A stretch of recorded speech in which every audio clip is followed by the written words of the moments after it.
In the opening weeks of World War I, European military doctrine relied heavily on a single aggressive concept, the preemptive strike. To understand how this played out, look at the Polish Salient. This was a stretch of Russian-held territory dangerously exposed, surrounded on three sides by hostile borders. In August 1914, the Austro-Hungarian 1st and 4th Armies marched north from the bottom of the map, aiming directly at the Russian 4th and 5th Armies. The strategic objective was simple.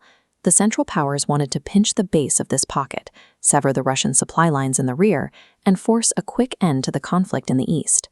But inflexible train schedules and rigid mobilization plans meant these armies couldn't easily adapt.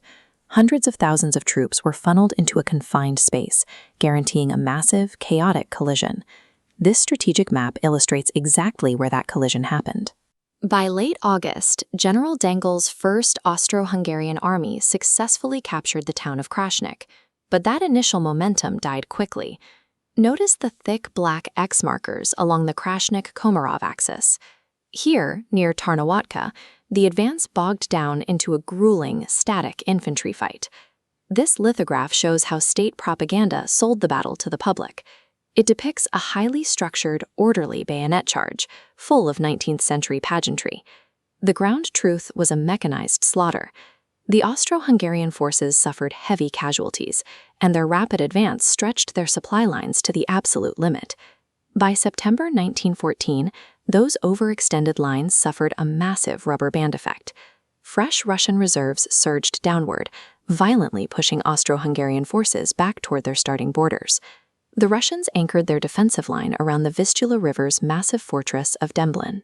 Because Demblin's guns controlled the main crossing points, the retreating Austro-Hungarian troops had to find alternative, completely exposed paths across the river.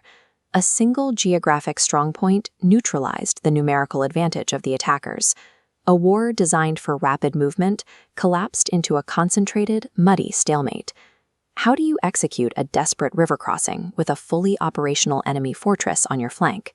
In October 1914, the 14th Honved Regiment attempted to secure a bridgehead here at Góra Pawlowska. Russian fortress artillery simply dialed in their coordinates. The resulting Russian hurricane fire shredded the attackers. Within days, the regiment was reduced to a mere 20% of its original combat strength.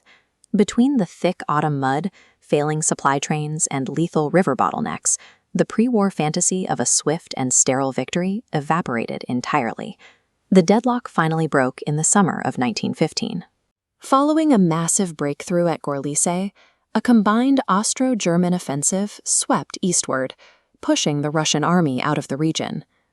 To deny resources to the advancing empires, retreating Russian forces implemented a deliberate scorched-earth campaign. This photograph documents the resulting architecture of ruin. Entire residential villages like Abramov, historic town squares, and crucial agricultural stores were intentionally burned to ash. This panoramic shot captures the immediate human toll. Local populations fled the hurricane fire, forced onto the roads to navigate a completely barren, occupied landscape. The sweeping arrows on the imperial maps dictated a localized catastrophe. The friction of industrialized warfare permanently dismantled the demographic and physical landscape of the Eastern Front.